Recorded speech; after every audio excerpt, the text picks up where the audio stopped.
السلام علیکم ورحمۃ اللہ وبرکاتہ الحمد للہ وحدہ والصلاة والسلام علی من لا نبی بعد اما بعد۔ عزیز طلباء کرام، ہم ایک حمزہ کی تخفیف کے جوازی قواعد ہم پڑھ رہے تھے محموز کے قواعد میں سے۔ ان جوازی قواعد میں سے ہم نے 5 قاعدے پڑھ لیے ہیں۔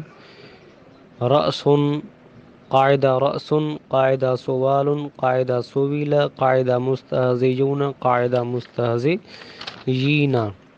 یہ 5 قاعدے ہم نے پڑھ لیے ہیں۔ آج ہم 6 قاعدہ پڑھنے لگے ہیں۔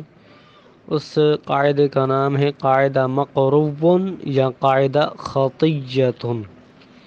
اس کو قاعدہ مقروء اور قاعدہ خطیۃ بھی کہا جاتا ہے۔ قاعدہ اس طرح کہ جب حمزہ مفرد متحرک اور اس سے پہلے واو یا مدہ زائدہ یا یا تصغیر ہو تو حمزہ کو ما قبل کی جنس سے بدلنا جائز ہے۔ اس کے بعد ادغام ضروری ہے، جیسے مقروء، خطیۃ، افیس۔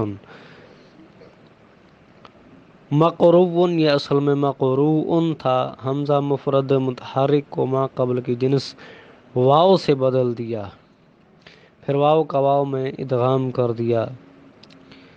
مقروء یہ اصل میں مقروء تھا، اب حمزہ متحرک ہے اور اس کا ما قبل جو ہے واو ہے، تو حمزہ کو واو کی جنس، ما قبل واو ہے تو واو کی جنس سے بدل کر واو کا واو میں ادغام کر دیں گے تو مقروء سے مقروء بن جائے گا۔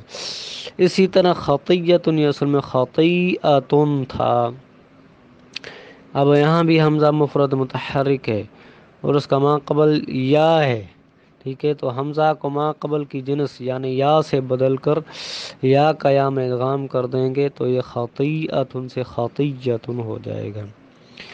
اور اسی طرح افیس یہ اصل میں افیس تھا، افیس، حمزہ کو ما قبل کی جنس یا سے بدل دیا اور یا کا یا میں ادغام کر دیا تو یہ افیس سے افیس ہو گیا۔ تو یہ ہے قاعدہ مقروء اور قاعدہ خطیۃ۔